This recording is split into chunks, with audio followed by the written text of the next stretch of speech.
Good morning, friends. Uh, I'm Ravindran Subramanian from the corporate communication team of HDFC Bank. It gives me great pleasure to welcome all of you on behalf of HDFC Bank for HDFC Bank Day 2023.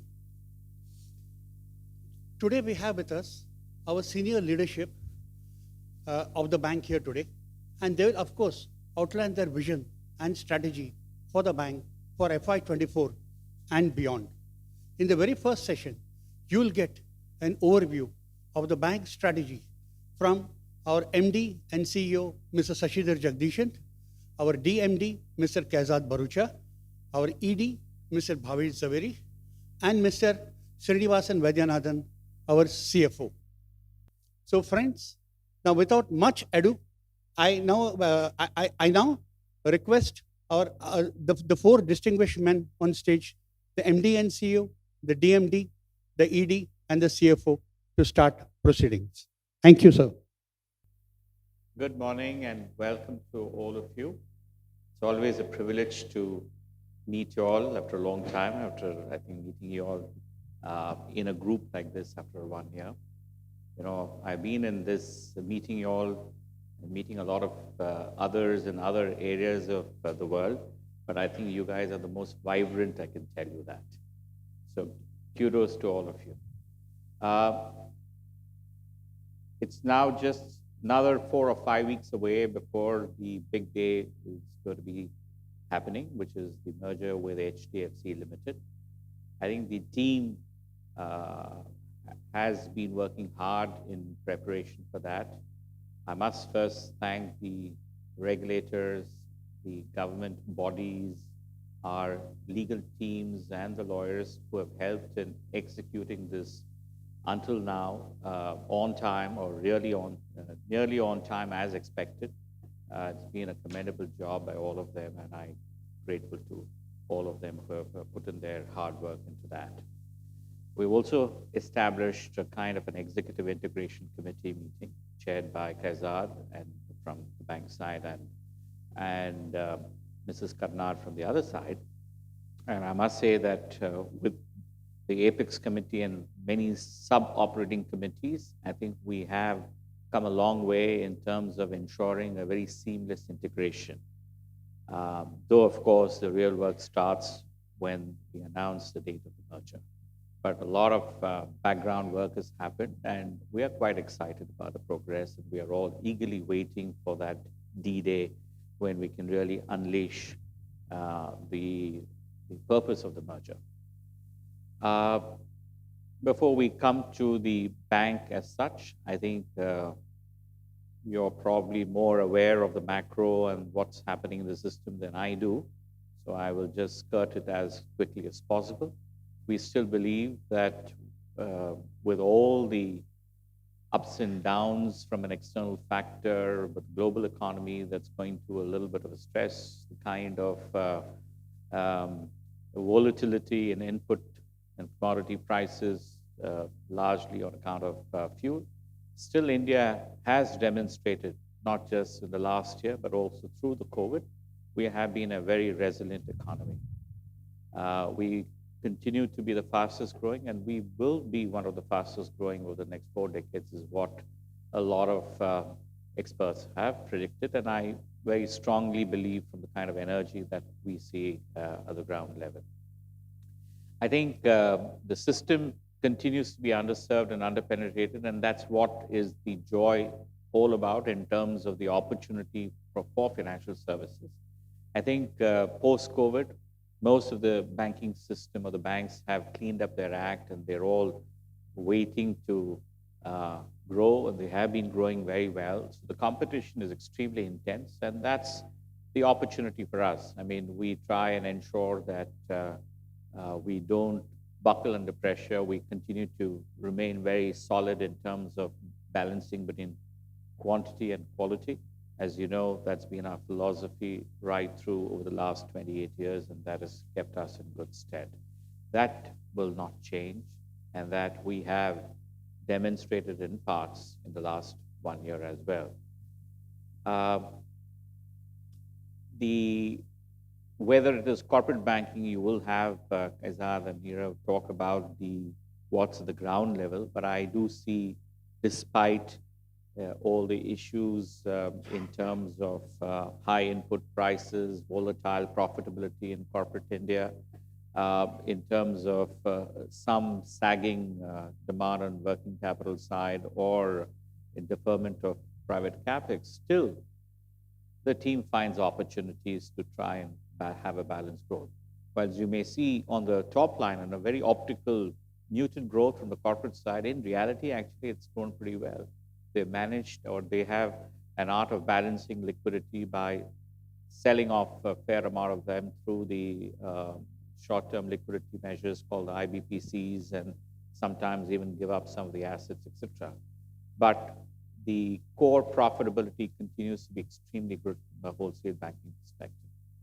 MSME, yes, we have been growing very well, upwards of 25% over the last couple of years. That's an opportunity, though the sector is not necessarily healthy in terms of asset quality. But if you look at our asset quality, because we have a position only in the top end of the every sector in MSME, we are our book is extremely sanguine. As we expand our distribution, that's also an opportunity for us to garner the top end of each and every of the MSMEs in these geographies. This will continue to chug along reasonably well for over the next couple of years. Agri, a lot of rural, a lot of people have discussed about the kind of commentaries that one has heard from the FMCG companies that rural demand is weakening, but financial services is slightly different. Yes, from an FMCG perspective, when you look at the sachets and all these kind of products, which is already saturated, we are still underpenetrated, and we try and do the middle and the upper middle income in the rural segment and not go down the risk ladder. That has been the customer segmentation focus, and that continues to be the case. When we go down for a priority sector perspective, especially the small and marginal farmer, we do it on a very secure way, which is the reason why we'll come to it. We have expanded our distribution footprint for gold loans, which is a very secure way of catering to the priority sector segment of small and marginal farmers. Retail, let's split into two. The secured and the unsecured. Secured continues to be demand on the wheel side. There is a huge waiting period, so demand is outstripping supply. There is intense competition from a loan perspective, but we have done reasonably well. Though, of course, we're very clear that here too, we will not go below a certain risk-based pricing. But I think over the last couple of quarters, I think we've seen that reflect in a solid demand, both from a two-wheeler and also from an auto perspective. Unsecured loans, I think the system itself, we're seeing a lot of new players and a lot of energy in the unsecured sector. I think this is again, in retail, we are very clear. It's a three-pronged strategy that we have always adopted and we will continue to adopt. One is digital, and you will sort of hear from Arvind the kind of products, digital products that we have unleashed, some of which all of you know, the 10-second loans, which we have been doing right from 2015. Or what is the game changer is the new to bank 10-second loans, which he will talk about in greater detail, without compromising on our risk and policies. The second and third pillars is on the risk and margins. We are very clear that if there is intense competition, we are happy to give up volumes. So this is a philosophy that we'll continue to patronize. We are not apologetic about it, and this is yet. So whatever we are growing, we are happy with this kind of volumes. We are in a higher ticket size, and you can see some of the. I know there are concerns on the unsecured side. There is an industry report which has just come by, but it's largely in the lower ticket segment and probably the new to banking system segment. which is catered largely by the fintechs and the NBFCs. But this is a space that we will continuously watch and monitor. We are extremely conservative on this particular aspect. Uh, on the investments, I think we are we have unbridled appetite to invest in technology. That's very clear. The core, the most important is trying and ensure that our core platform is extremely strong and resilient so that we can minimize the outages, we can ensure the resiliency and the scalability is almost to a near infinite level. We have some way to go. We are not there as yet because we're still continuing to follow the core.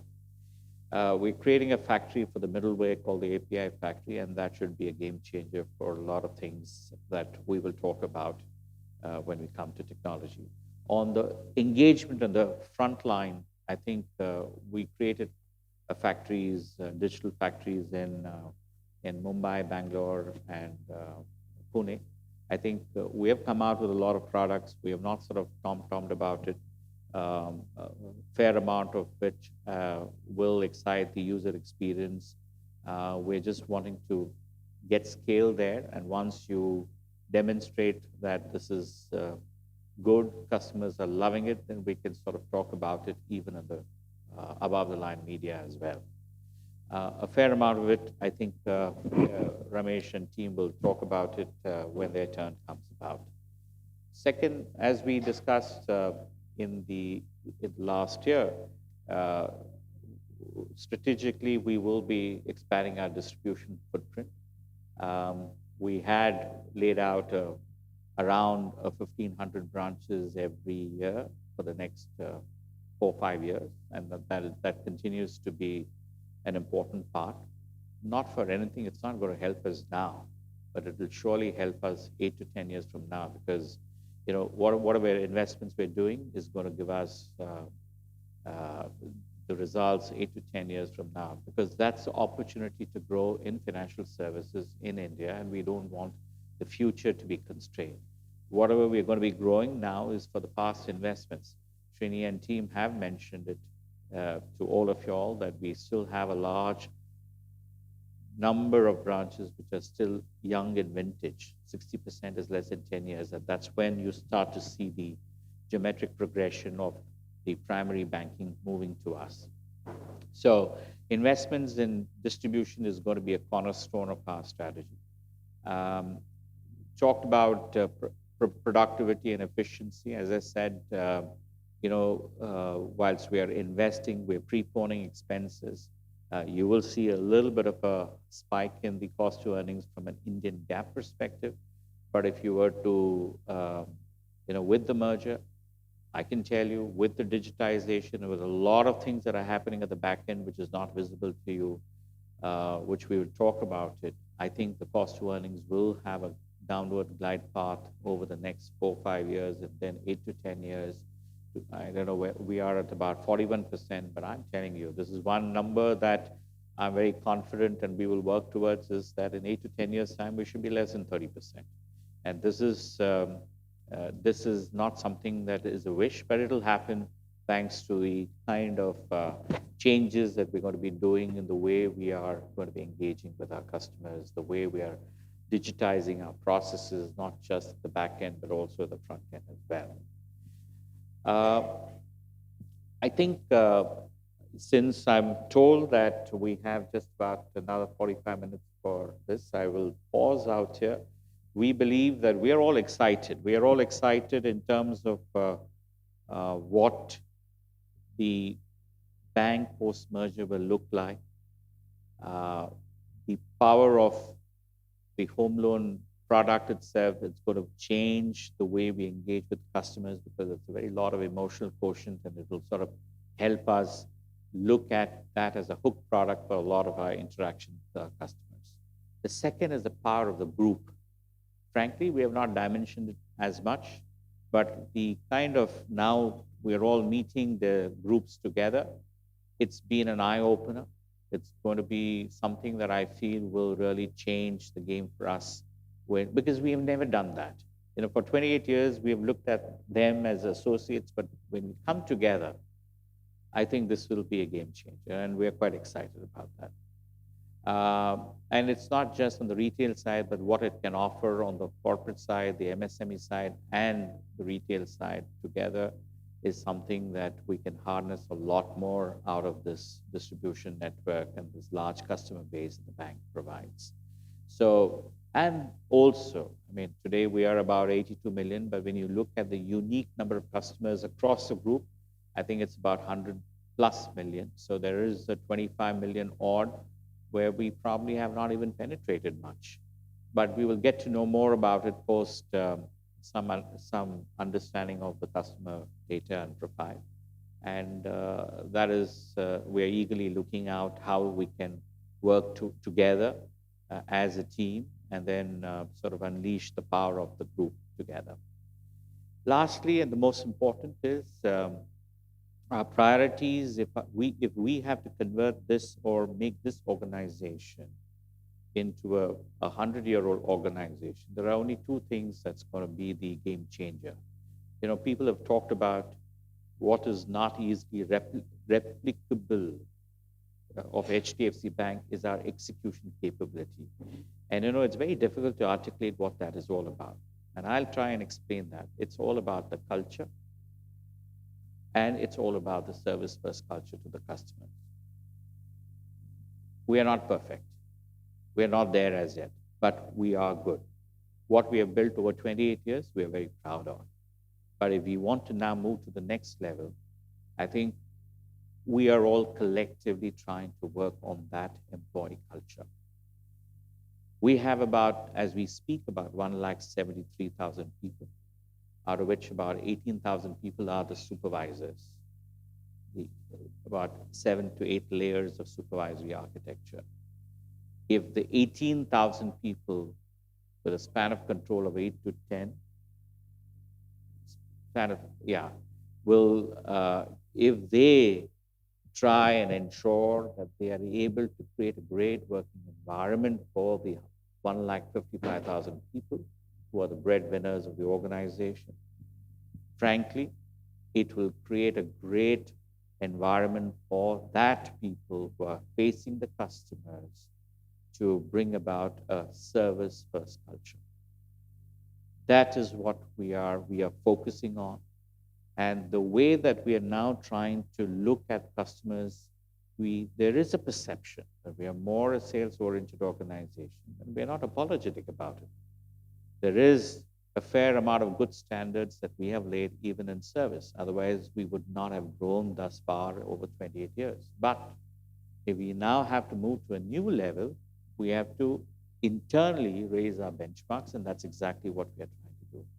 So it's not just me, but it's the entire leadership team who's focusing on the response or the reaction time to a customer, either more proactively or even if it's a reaction, how speed of response can be much better. It's very difficult to sort of put this on a domain and articulate it, but you will see the changes happening because we're going to be at it. We're going to be at it, and that's it may not be tangible for you now, but it will start to see the medium and long-term effects when we start to really execute that time and again with every interaction with the customer. So that's my second most priority. The third priority, as you know, is on technology. We are not there. We're not there as yet. But the amount of hard work the team has put in over the last 3 years has been really commendable. I think they've all spent sleepless nights trying to, manage scale, trying to manage the different components which have a mind of their own. That's sadly the way the architecture was built. But now when you're trying to move away from that kind of an architecture to a new services architecture, it has its own problems, of course. But you have to continue the business as usual and also try and see how you can minimize all the various outages that may happen. It's an ongoing challenge, but they've done a great job. Still a long way to go. But I can assure you, the way we are planning and we're visioning between running the bank and transforming the bank, we will be a tech company which is into banking. So without much ado, let me pause out here and let me take all of us collectively, happy to take a lot of questions. Yeah, thanks. The first question that is on my mind is, as we start the new chapter, how would the organizational structure could potentially look like? Reason why I ask is because as we try to achieve the cross-sell Yeah. or maximize the cross-sell opportunities, not Yeah. only from the mortgage customers, but even from, let's say, the group customers, how are you thinking about it? And over what milestones are you setting for yourself Yeah. and the management team to monitor this? That's my question number one. So a very important question because when you look at the way the integration committee have worked, one of the tenets of or the principles at which we have laid out is to ensure that we do not destroy the fabric of HDFC Limited's way of working. And there is a reason for that. I think an institution which has been here for about 45 years, which evokes so much of emotions, because now today when you cut across the country, when people think of home or home loans, they think of HDFC despite the mushrooming of a lot of other home loan finance companies. I'm not belittling that, but the brand which they have created has been amazing. And then when you just peel the onions and try and go deeper into as to why is that, it's the way they engage with the customers. The kind of comfort that I'm sure there may be about 200 people in this room, all of us at some time would have said, oh, it's an HDFC approved building. I think I'm okay with that. I would love to. That kind of, whether they actually do it or not, but that is the kind of engagement and the comfort that citizens in the country have got. And the reason for that is right from the time of application, right from the time they ask the home loan officers as to whether this property is good, whether not just the officers, but also to the legal teams, the technical teams, the credit teams, everyone is engaged. And that is probably one of the USPs, because it's a very nice emotional engagement that happens. And that's what we want to harness. The good part is that the timing is so good that we have in the recent past coming out with a lot of digital journeys of all our products. I mean, we now have the complete suite of products, and then the group coming together, we have digital journeys across all products across the group. The key is, how do we orchestrate this and unleash the power of bundling? So this particular moment that we're going to witness is going to be so important because it's going to be changing the paradigm of how the bank, which has been working on a product basis over the last, whether it's for retail, whether it's for SME, largely corporate has been relationship based largely, will now change from a product focused basis to a customer centric basis. And the person who's interacting will now do all products with a click of a button. It requires investment in the journeys, in digital journeys. A lot of time is gone. We still have some more, which is work in progress. And two, it needs understanding consumer behavior, which is what our credit engines have sort of really, with a 28-year-old history, we have that kind of a knowledge which is there. And three, the investment in a lot of advanced technologies, especially the AI technology, and probably when Ramesh comes in and Anjani comes in, they will talk about the neural, investing in neural networks, and I'll explain that as well. So today, and as I probably may have explained in the past, but we are converting a frontline home loan officer, since you mentioned about home loans, to be more a relationship-based officer for the customer for the entire suite of products. He or she does not have to do too much, because the moment, the kind of engagement that we have when we are taking a home loan application is so massive that we have all the information that is required, not just for the home loan product, but all other products as well, whether it's investment, whether it's for insurance, whether it's for other asset products, whether it's for liability products, and the documentation. So the KYC is all done in one go. How do you orchestrate that the moment I sanction, all the journeys of all the other products comes in, so that the engagement, and now you have established a great warmth between the two, and I will say, sir, why don't you take a, you need to buy new furniture, a new kitchenette, a new television. Why don't you get a consumer durable finance, and this is the offer. One click, done. So what about the structure needs insurance? Why not a general insurance? One click, general insurance now. What about you need to protect your family over the long tenor of the loan? So one click, insurance, life insurance.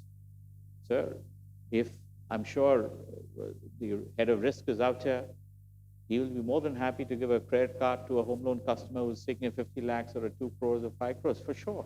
So why not one click the credit card journey? And the most important, the savings in the family accounts. One click. I don't need any incremental documentation, incremental information at all from a KYC perspective. Maybe some additional from a FATCA, etc., etc.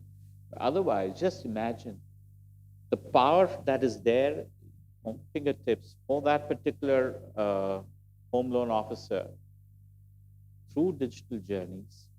That'll happen. It's work in progress. Hopefully, in a month or two from the date of the merger, we will have these in place. This will change the paradigm. Now, why am I excited? It's not just about home loans. This thought can be replicated, whether even to an MSME customer. Look at the MSME customer, whether it's a business banking or EEG, which is ramping up. We're the largest MSME bank in the country today. When I go, we have similar kind of an extensive information which is captured for the company, for the MSME, and for also the promoters. Just imagine the same principle, the same orchestration of journeys for the MSME. So the MSME guy will do one-click experience for anything that the promoter wants or the family wants. What are we trying to do? We're just eliminate, look at the productivity. Hitherto, if we did not have these orchestration, the person would have called a branch and give a lead to him. Can this customer so-and-so is wanting savings account and family accounts, can you just go and fulfill that? Then I'll call the HDFC General Insurance. Can you go and complete the structural insurance? Then we call the life. Please go and complete the life insurance details. We go to the card sales team. Please give them the card. We go to the consumer durable financing. Please go and complete the consumer durable formalities. Look at the 5 or 6 touch points that have happened. We're just completely eliminating that. Like this, now from a sales and a product push, we're going to be, it's easy to say, but it requires a lot of orchestration, and it requires the ability to manage on scale. So we are excited because we are going to be moving from a product sales perspective to more relationship and a customer-centric sales perspective, and that is what is giving us, and that is giving me the confidence that why 10 years from now, or 8 to 10 years from now, it will be a less than 30% cost to manage. This is take another one, just the last point, which you said cost to income of 30%. It's quite thought-evoking, but will it be more cost-driven or income-driven? The reason why I ask this question is because on the income side, you again have a lot of players competing in the market. There's always a pricing pressure. Yeah, sure. It is purely the jaws opening. Number one, to reiterate, we are not going to be, nickel and diming on our investments. We are going to be investing heavily into technology, heavily into distribution network. The productivity of people will be much, much better. There is fluff today. Today, are we efficient? Not as yet. It may be from a banking perspective, it is still one of the best, but I believe we can still, young Srini can juice out even more. And he will do that. With the orchestration of journeys, trust me, it'll be even better. So it's not going to say that our cost is going to go down. Cost will increase, but revenue will be much better. As I said, we are still not reached a saturation point wherein our margins is going to be eaten up. I mean, this is something only we should worry about it maybe 50 years from now when there is some amount of saturation in the penetration levels of financial services in the economy, which is still underpenetrated. The fact that you're going into semi-urban and rural parts of the country, it is a virgin market. It's something that the growth is there for grabs. But do you want to take all the growth? No. We want to take the top 20, 25%, which gives our credit team a peaceful sleep.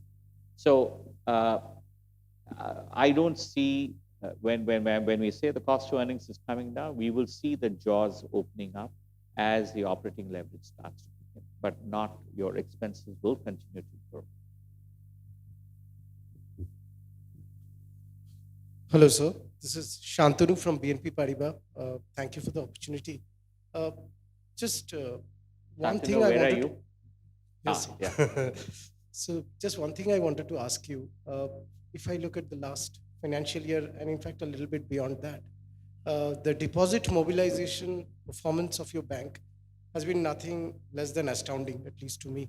Now, the part about that which has often been discussed in media is the sheer quantum of fixed deposits that you have mobilized.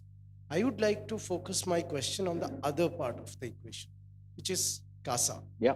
Now, the system level CASA number in itself has been slightly anemic, which is why the market share numbers that you have put up kind of seem to have gone under the radar a little bit. But we have looked at it and we are quite impressed.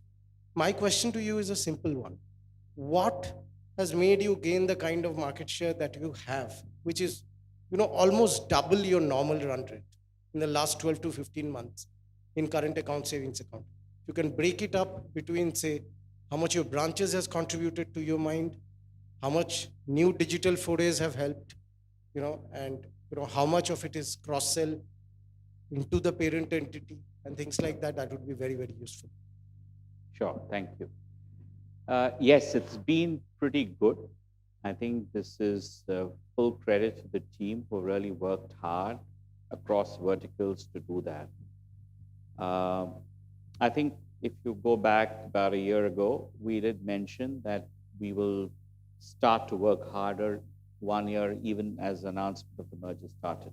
We were warming up the engine. See, frankly, it's not about rates. It's not about digital journeys. It's not about any other external influence that's giving us a kind of momentum. As I mentioned, even distribution is not, all the investments that we are doing in distribution today will kick in, but the real meat of that will happen 4 or 5 years from now after you have after it has reached a certain amount of vintage and maturity. But what is crux is the quality and the intensity of engagement, customer engagement. That is the only secret sauce to it. There's no shortcut, and that is what I've seen is, going up day by day. But if you ask me, internally, we are not happy. We still believe that we can do better. But credit to the kind of customer-facing verticals, whether it's the branch distribution, whether it's the virtual distribution, whether it's all the other verticals, whether garment businesses, whether it's the asset businesses, the payment businesses, all of them have stepped up their engagement with the customers, which is the reason why we are able to get this kind of a momentum. We still believe, and we wanted to test ourselves, whether the level of it, I mean, I'm talking about retail because wholesale, as you know, is it's not an easy business to be in to get, and whatever flows are coming in is very momentary, transitory, volatile, and that's the nature of the business. So we are looking at the core granular retail, which is what can actually fund our balance sheet. And all of us in the leadership team is focusing on the retail part of it. Whilst optically we may have grown about 150,000 crores in the last quarter, but it's just a 90,000 crores, which is what we were talking about. I need to do before the merger and 90 to 100,000 crores. We got about 92,000 crores, I believe, in the retail side, which is a very commendable effort. It's not something we can brush it off as passing, but a lot of hard work. And the only thing that has helped us is engagement. I believe, and you talked about CASA and you talked about time deposit. Frankly, if you ask me, we are very underpenetrated on time deposits. We continue to be. We are still about 14%. You know, out of 100 customers, only 14 of them have kept deposits with us. I mean, there's something wrong, which means that the runway is large. We have not asked, now we're starting to ask. And that's why you're seeing this kind of a growth. So we need to be at it. I know there's some play on the interest rates, but largely I think it's all about engagement, which is what will take us to the next level. We are not apologetic even if it's growing at 30% and the CASA is growing less. You alluded to the fact that the CASA has been anemic in the system, and that's pretty much logical because you had, during the COVID periods, take this room as a microcosm of India, we wouldn't have spent. We didn't have avenues to spend. We were just doing for our basic groceries and etc. We didn't go out. We didn't travel. So you did have a buildup of this slightly extraordinary balances in savings. And I'm sure if you go back to the last 2 years during COVID period, you did see a very healthy growth in the system on the savings accounts for sure. Last year was a year where people started to travel, people started to spend. There was a kind, at least in the middle and upper middle income, there was a term used called a revenge spend, and that was very much expected, and that is very much expected to bring down some of the balances. So which happened, which is why it is anemic. But now, going forward, it should not be. It should be normalized. The spend pattern should be normalized. If that is the case, and you've seen, despite that, despite the growth in time deposits, we don't have a bad CASA ratio. We continue to be in the 40s, and this has been our average CASA ratio for about 20 years now. So we're all right. It's a combination of, now, it's not going to go down, and I'll tell you the reason why. As we start to step up our engagement with customers, as we have our home loan product and the group products and energy coming in, as we orchestrate our digital journeys to make convenient for our people to engage with customers, these are all enablers of liability. I'm not too sure whether they have put in the domain, but at some point in time, we have done an internal exercise where a person in this room, when you take an investment product, when you take an insurance product, when you take a card product, when you do a bill pay, when you take a loan product, all these are actually enablers of liabilities. Your balances of good customers starts to go up. So even an FD, because if you don't sell an FD, another bank will sell and that'll deplete your balance. Whereas you may as well keep the balances within the ecosystem. So we are going to be focusing on more and more relationship management, customer engagement, which is what we will transform this institution into a more relationship and engagement-based focus. And I'm not expecting any dramatic change in our CASA ratios. We still are confident that despite selling more FDs to customers, we will still maintain a healthy CASA ratio in the 40s. I think We've had a range on an average basis of 30 to 42 for a 40 or 20 years, and we will continue to maintain that. I know it's slightly higher now, but I think these are levels which will ensure that our margins will be in a stable band of whatever. I think with merger, it will be about 3.8, 3.7, 3.7, 3.8. That's the change because of business mix. Otherwise, so it'll be in that band with the cost of funds reasonably, I would say, in a tight range, despite more and more FDs coming out of our stable. Yep. So, yeah. Hi. Yep. Can I go ahead? Go ahead. Go ahead. Yeah, Anand from MK. Oh. Sir, taking ahead the cross-selling question basically is that, no, it's easier said than done basically that we want to cross-sell. If you look at the slide in the background, we have right now about 3 products per customer that we've been able to sell all these years. Yeah. Now that we're talking about the power of the group, where basically we will be crossing a lot of products to the group customers.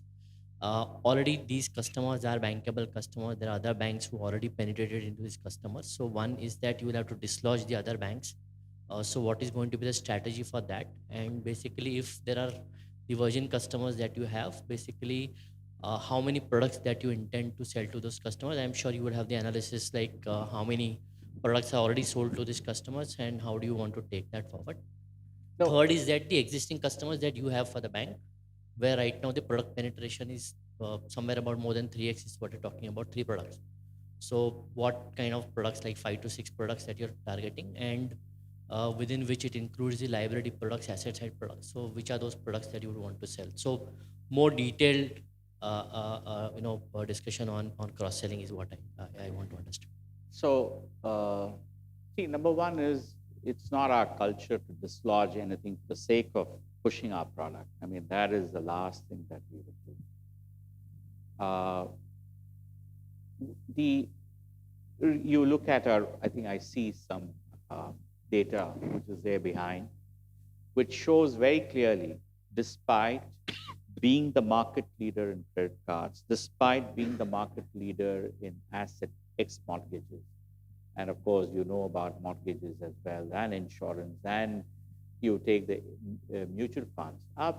We have done reasonably well overall from a relationship and the engagement perspective. Still, the penetration is very low, which means that the opportunity is large.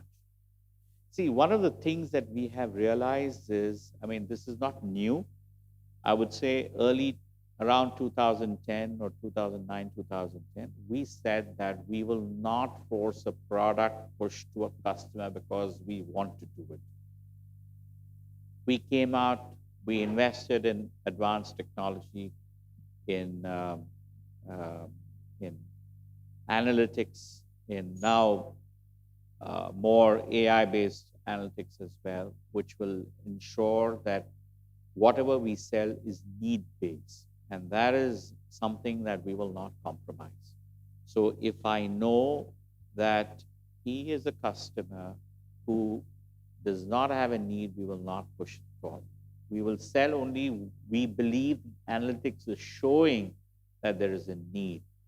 So the point is that ultimately, I'm not here to dislodge anybody. I'm just here that we have a superstore of products, a bouquet of all products under one roof, and we have technology to help us identify those kind of customers who have a need, and we will push it. The intuitive thing is, how can we step up more and more? And that is right. More and more we do, the more stickiness that one will depict. The fact of the matter is that when you look at the longevity of our relationships that we have, especially when you have a liability relationship which has an overlay of a lot more products, the life is much, as they call it, near perpetual or a long time. So all the products that we're excited about, whether it's a mortgage product, the group products that we're talking about, is something that is to enable the primary banking. The more I have the primary banking, the more annuity for the organization, and that's where the value is more strong. More, you have a more longer duration of annuity that starts to kick in. So it's not about that I want to have a 5 to 6 products. Identify those customers where I can very effortlessly see the need for it, and then we will sell. So with technology, whether it is the ability analytics, whether it's our digital orchestration that I've spoke about, I think the penetration can be better going forward. The narrative or when I talk to you as a customer, I probably will have a more intelligent conversation with you now, and the ability to close out products will be much better. And that's the reason why we are saying that we probably will have a lot more better penetration. If you're saying 3 is where the average is, yes, even if you go to a 3.5 or a 4, the needle just swings dramatically. But the propensity of doing that is much more now with home loans coming and the power of manufacturing some of the investment insurance products, making it bespoke. Today we didn't have that kind of engagement with the group companies. Now you will have the fact that we never orchestrated digital journeys. We were all working in different product streams. I had a cards team, I had an assets team, I had a BBG team, EEG team, a merchant team, a branch team, virtual team, government team. Now everyone coming together through the digital orchestration. I'm saying that we will start to see this coming about in a big way over the next couple of years. So that's the cornerstone. Ultimately, that is what is going to be the game changer. How we orchestrate that, how we engage with customers is going to be which is what we are focusing on. That's the main thing for us. So I don't have a number, but you should see the trends moving. Hi, Sashi. Avish. Hi. Thanks for hosting this session, and congratulations for all the hard work which is going on.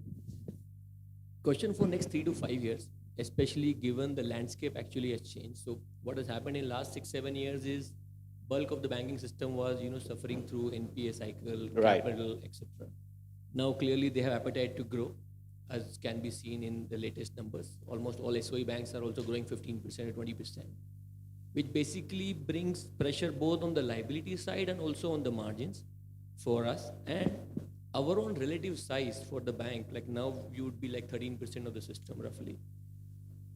So your ability to grow a differential to the industry, which has been let's say 1.7 or 1.8x of industry growth rate over time, like that looks like should be under pressure, or the differential has to come down significantly, and that's the major pushback actually. So anything you can share on that? See, you're right. I mean, one would have expected that. But, I repeat this kind of a thing. I mean, when I had this question in a budget session with all of us around, I posed this question to Mr. Puri. He gave me a nice lesson, not once, twice. Once in the boardroom during a budget session, and once again somewhere in the coast. I think it's a Mangalore coast, where he said, when you're large, okay, you have the capability of throwing a larger net and catching a large fish because the ocean is large. India is still large. India is emerging. India is underpenetrated in financial services. As compared to all the others, including some of the larger, it's only that we are in the top 2, top 3. Everyone else is below, so they are small, so they will catch lesser. So you don't give me, and it is a lesson to all of us, don't give me this kind of a bullshit saying that you cannot grow because you're large. I mean, that mindset, we learned it in a very beautiful and very simplistic way, I must confess, and that has been etched in my thought process as well. So India is still large. We are underpenetrated. We believe as a dominant player, you will be able to cast a larger, uh, the bigger people, the larger banks will be able to grow much faster as long as they don't, indiscriminately grow. Two is in terms of margin.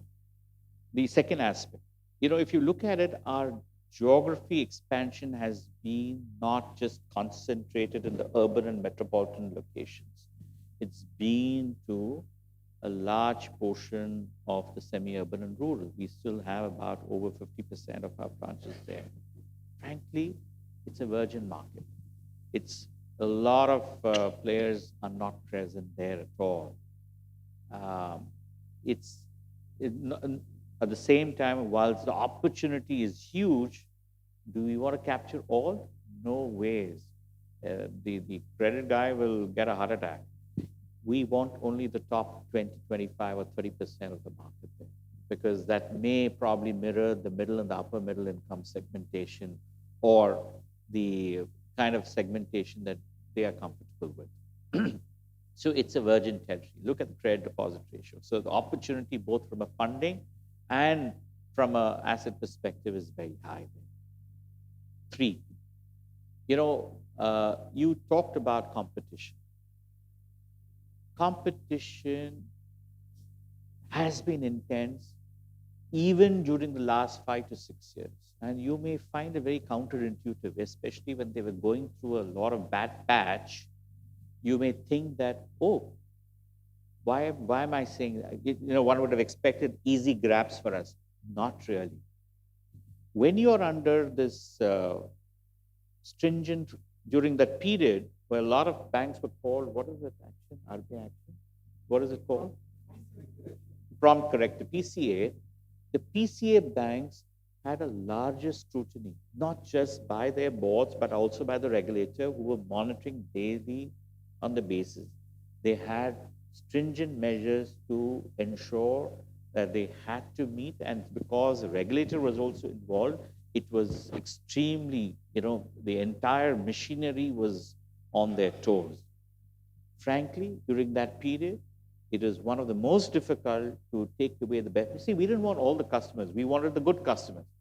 They used to shield their customers even more. So to have grown in that particular phase, to be growing deposits in one of the toughest liquidity environments that we've seen over the last 1 year, means that there is a execution machinery which is reasonably well oiled. To probably the best of the bank comes when we have a lot of these pressures on. And that's a reality. We have demonstrated this. So we are not so overawed by the kind of competition or the competitive environment, or the fact that we are large, or the fact that things are changing. I think as long as the economy is robust and resilient, as long as we don't have any dramatic events which will, whether it's a COVID event or whether it's a global financial crisis or any other demon event, it doesn't sort of upset the macro suddenly. As long as we have things, the ups and downs in a normal business as usual cycle, I think we're large enough to withstand these kind of pressures and manage what we have grown over the last many years. We can continue to grow. I'm very clear about it. No excuses. We cannot give excuses for that. And this is not me saying, this is the entire leadership saying on behalf of the bank. Sorry. The last question from my end is physical versus digital investments. Yeah. So what is the incremental cost of adding this physical network for us, and how that compares to our digital investment or digital cost, let's say for last year, and how you see that over the next couple of years? See, this is an important question. All our incremental distribution investments that we're going to do will have a larger component of digital infrastructure, where onboarding and transactions will largely be digital. In fact, you will see maybe in about 4 years' time, I've given a shorter time internally, 4 years' time, you will not have tellers at all. because ultimately the onboarding and the transactions will all be digital. Then why do I need this infrastructure? See, when you look at a pure digital infrastructure, it is cold, impersonal, and it is, it will allow a lot of convenience for people to keep shopping around. It's pretty much evident when all of us in this room try and buy something on Amazon, we go and check on Flipkart or Myntra, or the ladies, when they try and do it on Amazon, they check on Nikas and all these things, etc. So shopping around will be there. But the moment you put a human interface, a warm body, an engagement, that sort of changes that. That brings in a kind of respect, a respect to the customer, a kind of an empathy towards that, the ability to do things very seamlessly. The Gen Z or the youngsters may not need it, but as their life cycle moves up the chain, they will not have time. None of us in this room have time. We need someone to take care. We need someone to help us out on that. So our branches are going to be the engagement centers. We'll have relationship managers, more and more to engage with the catchment around. And this is not just distribution in terms of branches. As you know, you will see when Smita is doing that, she will also talk about alternate channels as well, how we are trying to mimic a branch into an alternate channel as well, with the same kind of, hold on the catchment. That's another exciting thing which will really help us to, step up the distribution much faster. So coming to the cost of investments, the cost is going to be the incremental cost of investments that we are putting up is going to be much, much smaller than what we had done on a like-to-like basis in the past. You don't need, like for example, when we went to, whether it is in Pali in Rajasthan or whether you go to in Thoothukudi in South, the branches are now just about 400, 500 square foot, which multiple kiosks. You will have the cash recyclers, you will have today it is cash ATMs and cash deposit. Now you will, hopefully, they will combine it into one called the cash recyclers. Then you will have the kiosk for all RTGS to other payments. And then you will have just the relationship managers inside the bank. That's it. So the size would have come down dramatically. It's more the incremental investments on these kind of infrastructures. So incrementally, the investments will come down for sure. So my point is, while we'll ramp up in volume, the numbers will be larger because we want to have a far more denser coverage of the catchment. Today it's average 7 to 8 kilometers is what one branch covers, or maybe slightly more. We want to get it down over a 5-year period to about 4 to 5 or so. Even that is not too good. The opportunity to continue to grow is there and make it even denser. One thing, Vishal, is that you touched upon the physical and digital. They are not exclusive. That's I want to leave it. All the rest you heard from Sashi, they are not exclusive. The digital is complementary to the physical process of having that relationship management, and the profit pool is there. In a straight through digital, it is about the efficiency, and the profit pool comes through relationship management. Yeah, hi. Morning.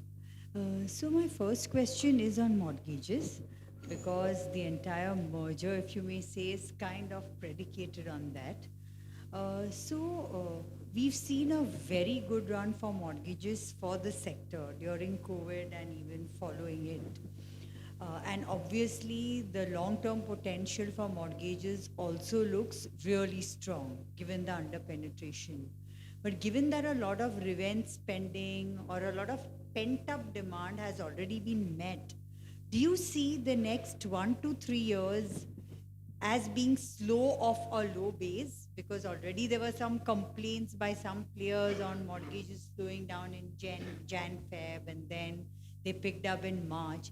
So do you see any short-term or medium-term slowdown in mortgages, and how would you navigate that? That's my first question. See, short-term movements will be there in every product.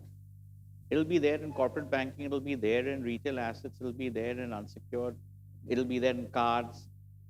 We cannot sort of have a strategic view basis short-term movement.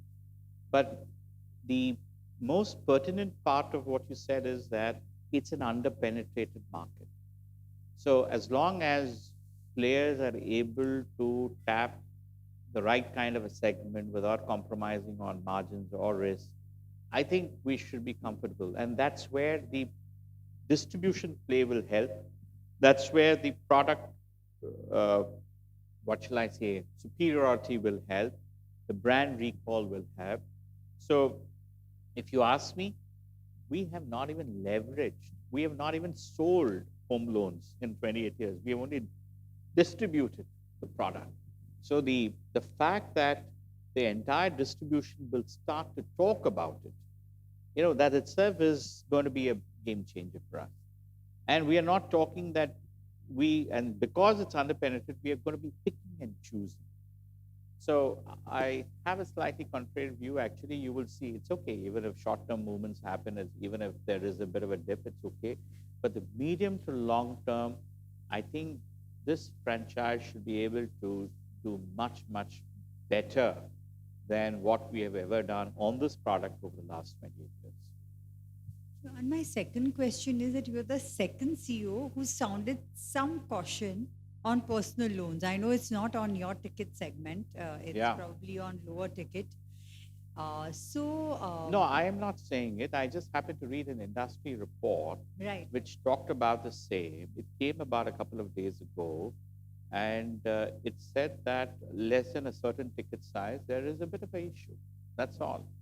There's something that can be fixed, right? It doesn't spill over anywhere. No, my point is, which is the point? I mean, we have done this for 20 plus years or 25 plus years. We know what works, what does not work, which segment works, which segment does not work, which geography works, what kind of customer profile works. And that is the beauty. That is our USP. So therefore, we are growing, but we are not growing indiscriminately. And that is the reason why we have seen, a very reasonably stable NPA for over 28 years on this unsecured product. So we have not sort of gone. In fact, I believe it is better than even the pre-COVID levels as we speak. But having said that, the two things that we are not apologetic. If for whatever reason certain thing changes, we will be because of our risk management and monitoring and measurement, we will be the first to be cautious about it. So we need good margins to price for risk. If either this does not happen, then we are okay to give up volumes. Or if we see some amount of contagion effects in terms of higher leverage for our customer segment, even that also we will curtail. And that's probably one of the reasons why we have maintained a reasonably healthy portfolio. Yeah. Hi. So, Sashi, three quick questions. One is, you ended FY23 with a 2.1% ROA. So the single biggest question that every investor is asking all of us is whether you can maintain the same ROA post-merger. Now, will it have an immediate impact because of the merger? And then you can retrace it back, say in a couple of years' time, or you're confident, right, day one of merger, you can sustain the 2% ROA going forward. So that's the question I think most of the analysts would be having. And can you deliver 18-20% growth also while maintaining the same 2% ROA? All things remaining same, the opportunity to grow is huge. Frankly, we are the only sort of critical factor that we need to work harder is to ensure that our granular funding continues to kind of momentum that we saw in FY23 in a much more severe liquidity conditions to continue to do so in FY24-25, which is the most important year for us. Because once during the merger year, once we get that asset and liability, what shall I say,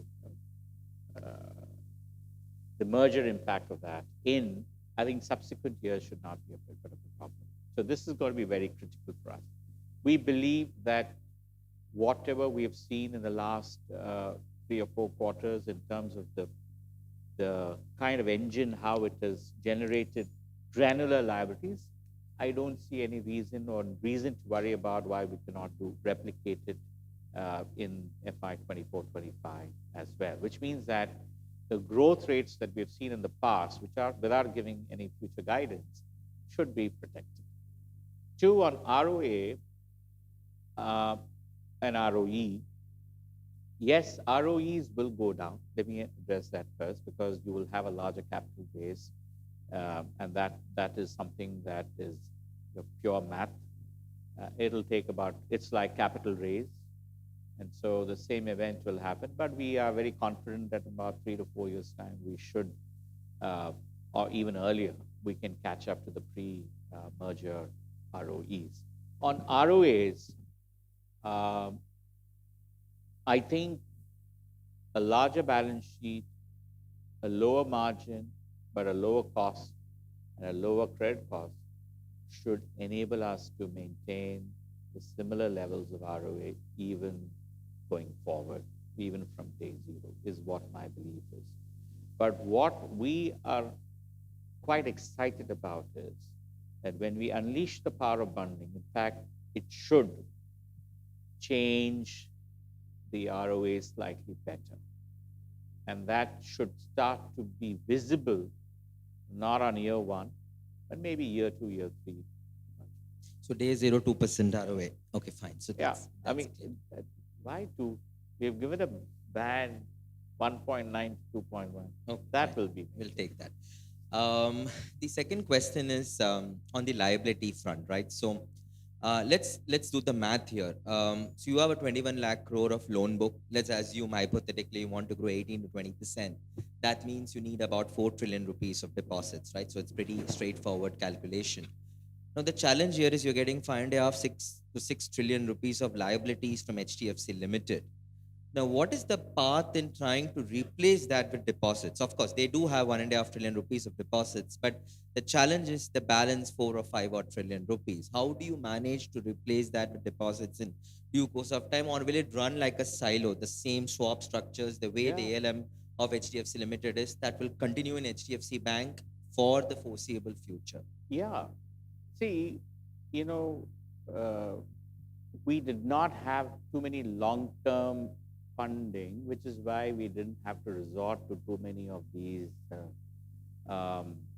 what shall I say, derivative swaps.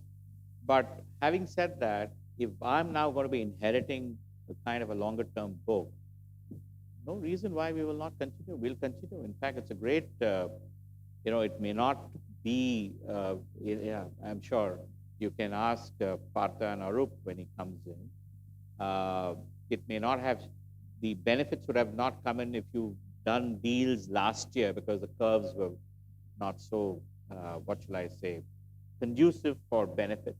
But I think as rate changes, I think you will get back that mojo back on that. So we will, and there's nothing wrong with their liability that they have raised. It's a pretty decent cost. I don't want to jettison that. As and when it starts to mature, I think our engine will be able to, either we can roll over that, or if the liquidity comes back and if you have ample liquidity from a deposit mobilization perspective, it will happen. So you will see the kind of a differential advantage in cost of funds, deposits and borrowings put together, play out not just in year 1, but over a 3 to 5 year period. Okay, and final question is, does HDFC Life now, you becoming a parent rather of HDFC Life, does that change the dynamics for you? Would you start selling more HDFC Life policies through Very your branches? mischievous question you're asking. I know that. We will yes, two things. Number one, we believe in open architecture. It is not for anything. It will keep us and the group companies on their toes for good product and service offerings. But having said that, we are going to be more, the parent-child relationship is also going to be an extremely important factor that we cannot ignore, because in your own analysis, that's going to add to the sum of the parts. So you will see the power of the group, including HDFC Life, being given a slightly important status. You will see the proportion of business going up, but I will not go 100%. It will go up. It will go up from the current levels. But having said that, we like the open architecture. That is also equally important. So we'll have the right balance between an open architecture and the father-child relationship. Hi, Sashi. This is Nitin Agarwal from Motilal. Two questions now taking forward from this life insurance. Which are the other subsidiaries you think wherein bank can make a big difference? Like on life, we are pretty clear that. No, even general, even AMC. See, ultimately, today, I'll be honest, we were distributing all of them, but we were distributing as an associate. We were not sort of harnessing the power of digital in our foray, the power of engagement. Simply put, when a relationship manager, maybe in a Neerav's team, Kaizad's team, or an SME team or a retail team, we wouldn't probably have taken or talked about general insurance. We may not have talked about the superannuation, the gratuity funds of the life. And there are a lot of mutual funds, which I'm sure all the companies and treasuries do, whether it's an MSME or a large corporate. Did we actively say that you can invest there? No, we did not. We did not take it. I mean, that's the reality. Now, suddenly, that'll come into the fore. That the power of the group can come in. Obviously, it's not going to happen overnight. It has to be how the chemistries of all the group companies coming together, trying and engaging with the respective teams. See, everything is about engagement, whether it's internal or whether it's external. So it also depends on how well the group companies and the bank engage to know, to train on the products, to orchestrate in terms of the interest, to go jointly in our calls to the customers. All that is something that will start to happen over the next a year or so. And when that happens, then trust me, I think the benefits, the access that one has, or they will have to the rich repertoire of customers that the bank has, is going to be unimaginable.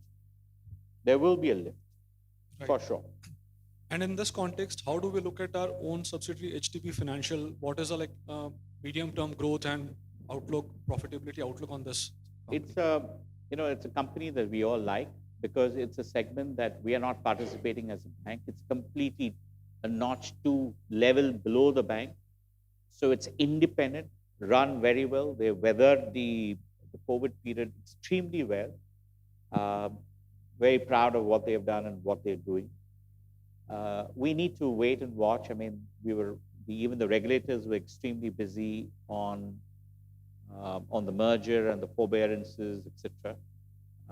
Now that should be behind them, they did tell us that we will talk about HDB, because ultimately, though we have explained that these are two different segments, whether they will allow us to keep it as is where is, with a little bit of paring down, or whether they want to do something else, is something that we have not engaged with the regulator.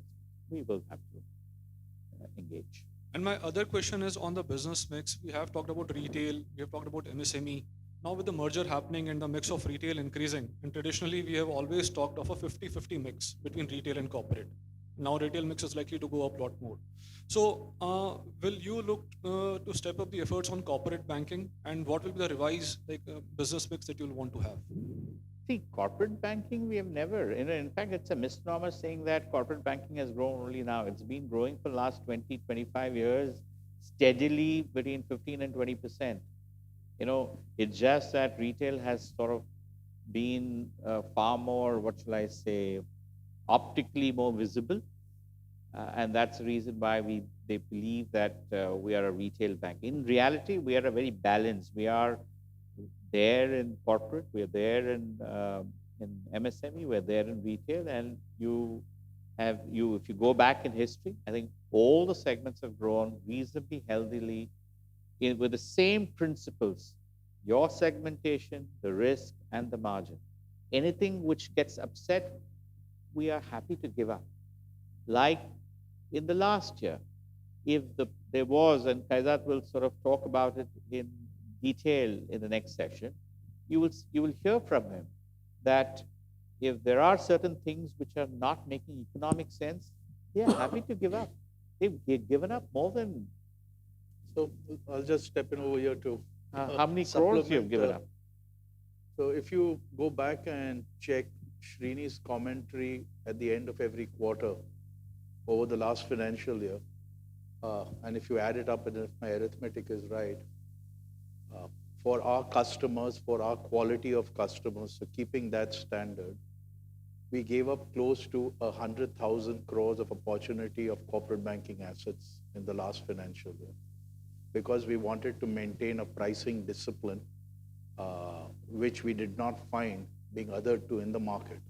So if I needed to grow corporate bank, even if I did half of that 100,000, I would have beaten the market 10x. If you also see, and I don't want to cannibalize what Neerav will come up and say, but I'll steal one data point out over there. In the last financial year, large corporates in the banking system grew 3%.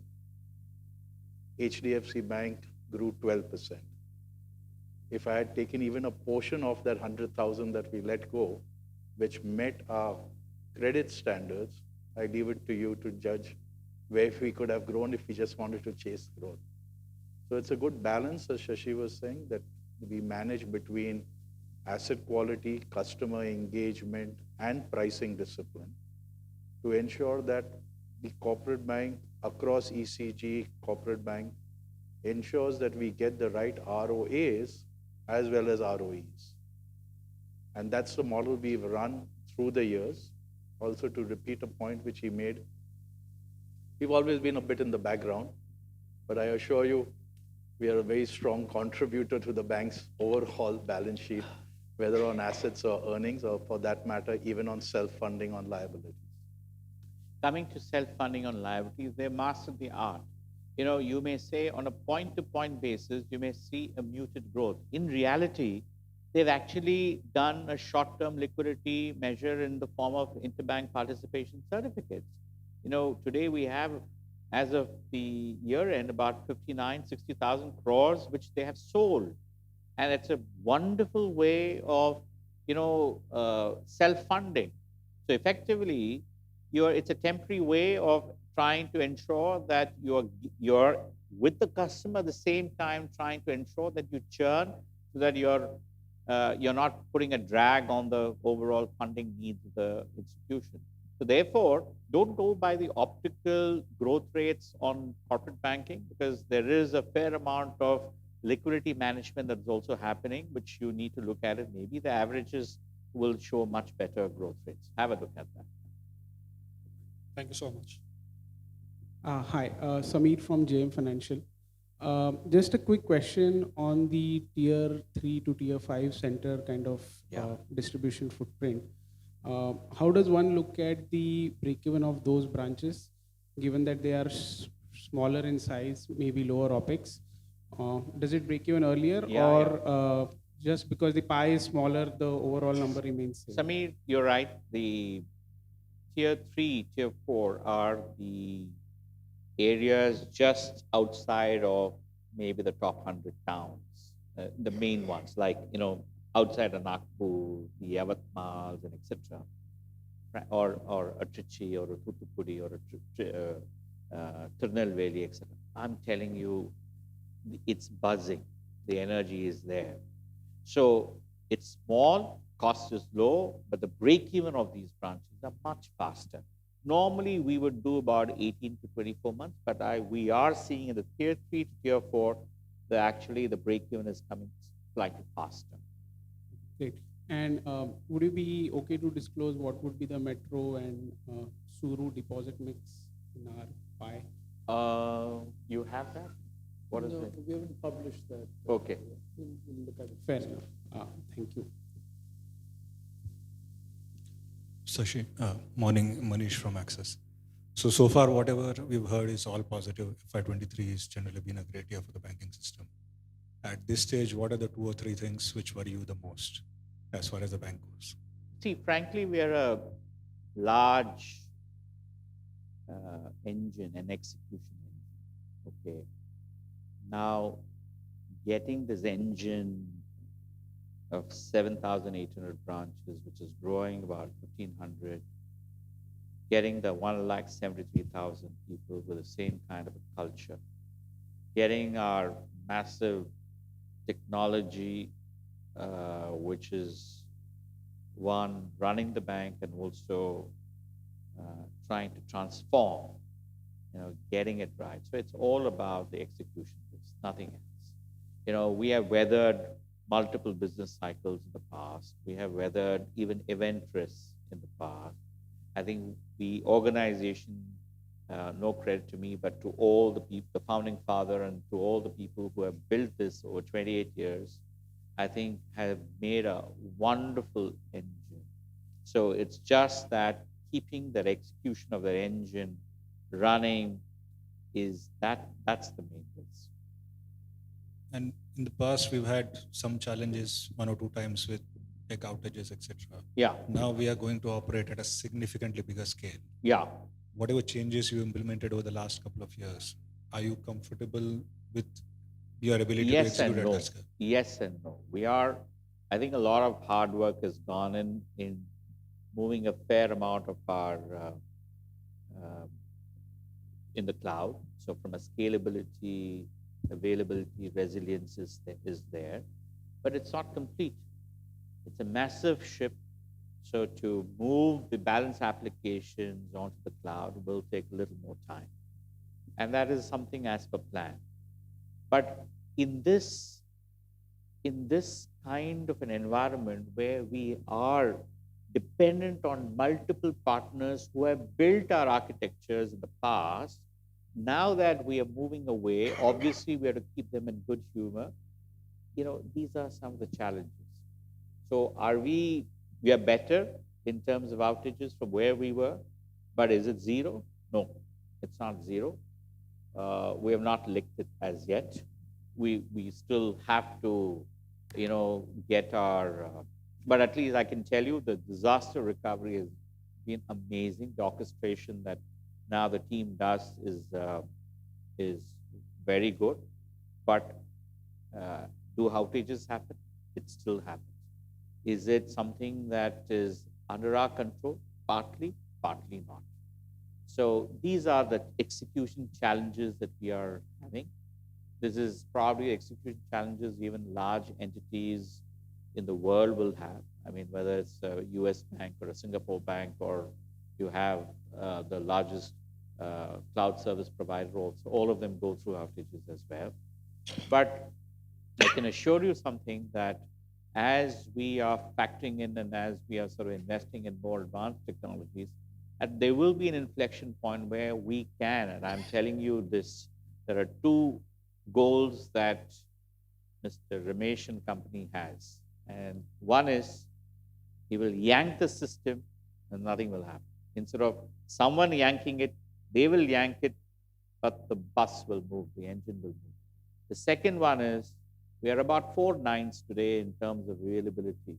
I don't know where he is, but yeah, I'm sure the moment he starts to talk about 6 nines and 7 nines, I think we will be far, far higher than. These are the 2 visions that we have for ourselves in technology. That will be the statement that we would want to watch. We're still not there. We may be 4 nines. To go to a 6 9 will take a lot of effort. But that's the vision for it. Yeah, hi. This is Prakhar from Elara Capital. Louder. Yeah.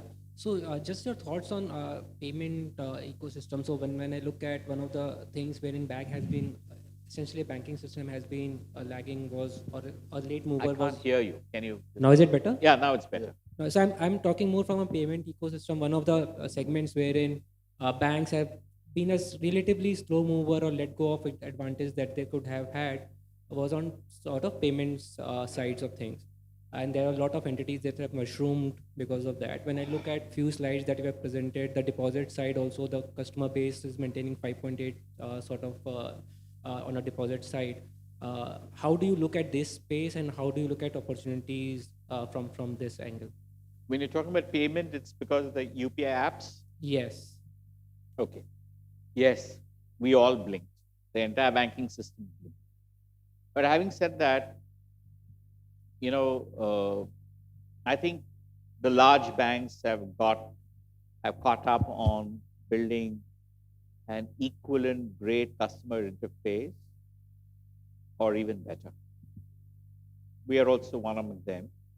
We have come out with something which is a rebirth of Kaizad. And we have not sort of marketed it.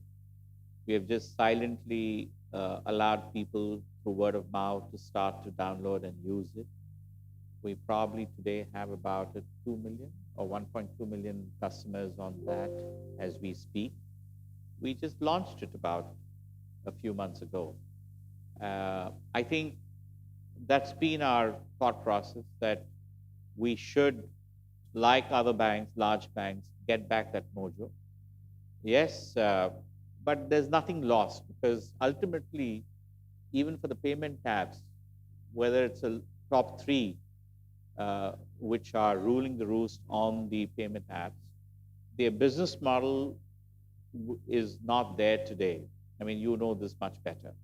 Unless and until they partner with large institutions for harnessing those kind of data that they have. So we are going to be riding on that. We are partnering with one of them already, but it's an experiment phase. We will not scale up till we are comfortable. We will be partnering into the other two as well. So we are open. Banking as a service is going to be the new as we develop our APIs and we create a great, robust API factory. You will see a new line of business coming out from our stable, which is the banking as a service, which will not only partner with these UPI app companies and try and ride on their data, of course, with appropriate consent architecture. But we also, on our own, you will be surprised, and over a period of time, you will see the kind of traction that each large bank, when they come out with their own apps, you will see that happening. There is already the largest bank in the country, which is come out with a very good app. You will see the number 2 and number 3 also coming out with their respective apps, trying to get back that mojo. But nothing is lost that way because ultimately we realize that unlike in the other jurisdictions of the world, these apps cannot sort of really harness because the regulations are different in India. And the only way they can really juice out is partnering with entities like us. So we are getting back there and we will ride on even the very apps to our advantage as well. Thanks a lot. Hi, Sashi. Abhishek from HSBC. So my question is on MSME. You said that the bottom end or the lower end of the MSME doesn't necessarily have very good asset quality. Now, if you look at the, let's say, last 3 years, incrementally, a lot of banks have started to grow pretty aggressively in that segment. And you have continued to grow at about 30% in that segment as well, MSME put together. What gives you the confidence about the incremental book that you're acquiring, that's of good quality? And do you need to pare down the growth to adjust for quality, or do you think there's still a long runway even for that, given the competition around? Good question. I mean, the extent of growth is not something that we want to. And whatever growth is happening is with the right segmentation that we are comfortable with. That's very clear about it at all. And you look at it, even when you, compare with the industry, we are far lower in terms of the delinquencies arising out of that, even as we speak. And the USP of that is not because of, uh, you know, there is an opportunity. There is an opportunity, and we are in the top segments in each and every. It's very well diversified. We are not into uh, the entire range of MSMEs in that geography. We're just in the top quartile, as I would say, the top 20-30% of that particular sector, even lesser. But the USP is in the risk management and monitoring. That has been the cornerstone for all these years, and that is what is keeping us good stead. We have an independent vertical. There is a constructive tension. Mr. Shukla and the credit team are always having nice constructive tension, boxing matches out here. But that's something that is welcome. That is the reason why we are reasonably happy. And so the kind of growth that you're seeing, it may pare down. It may pare down. We're all right with that. But whatever we put up, I don't think we should be apologetic at all, because it is good quality book and there is an intense monitoring that happens. Sure, thanks. Thank you all. Always a pleasure to talk to you. Thank you and all the very best.